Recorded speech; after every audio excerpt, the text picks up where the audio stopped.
सिंधु घाटी सभ्यता लगभग 2600 से 1900 ईसा पूर्व में विकसित हुई। यह सभ्यता वर्तमान भारत और पाकिस्तान में फैली हुई थी।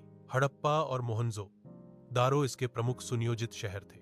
ये शहर न केवल शहरी केंद्र थे बल्कि व्यापार के भी महत्वपूर्ण केंद्र थे। सिंधु घाटी सभ्यता अपने समय की एक उन्नत और समृद्ध सभ्यता थी। सभ्यता के भीतर व्यापार मुख्य रूप से वस्तु विनिमय पर आधारित था। शहर सिंधु नदी और उसकी सहायक नदियों के किनारे स्थित थे। बैलगाड़ियों और नावों का उपयोग करके वस्तुओं का आदान प्रदान किया जाता था। अनाज व्यापार की एक सामान्य वस्तु थी। मिट्टी के बर्तन भी व्यापार की एक सामान्य वस्तु थे। सूती वस्त्र, मनके और उपकरण अन्य व्यापारिक वस्तुएं थीं। सिंधु घाटी के लोगों के अंतर्राष्ट्रीय व्यापारिक संबंध थे। मेसोपोटामिया के साथ उनका व्यापार था, जिसे वे मेलुहा कहते थे। फारस के साथ भी सिंधु घाटी सभ्यता का व्यापार था। अफगानिस्तान के साथ भी सिंधु घाटी सभ्यता का व्यापार था।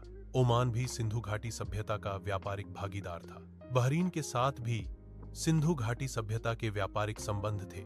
निर्यात में कार्नेलियन से बने मनके शामिल थे।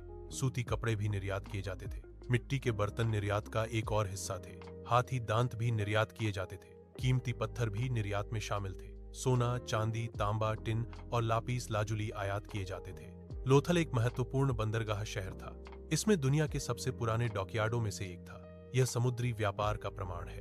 धोलावीरा भी एक महत्वपूर्ण व्यापारिक केंद्र था।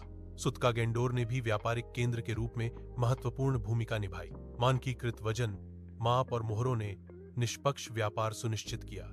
इन मानकों ने व्यापारिक लेनदेन में सटीकता बनाए रखने में मदद की। मानकीकरण से संगठित व्यापार को बढ़ावा मिला। सटीकता और विश्वास व्यापार के लिए महत्वपूर्ण है। मानकीकृत माप ने व्यापार में विश्वास पैदा किया। यह प्रणाली व्यापारिक लेन देन को आसान बनाती है। सिंधु घाटी सभ्यता की व्यापार प्रणाली उसकी आर्थिक शक्ति का प्रमाण है। यह प्रणाली उन्नत योजना और वैश्विक संबंधों को दर्शाती है। सिंधु घाटी के लोग आधुनिक व्यापार मार्गों से बहुत पहले वैश्विक अर्थव्यवस्था का हिस्सा थे। व्यापार सिंधु घाटी सभ्यता की जीवन रेखा थी। इसने विभिन्न क्षेत्रों के बीच वस्तुओं और विचारों के आदान प्रदान को सक्षम किया। सिंधु घाटी सभ्यता के व्यापारिक संबंध दूर दूर तक फैले हुए थे।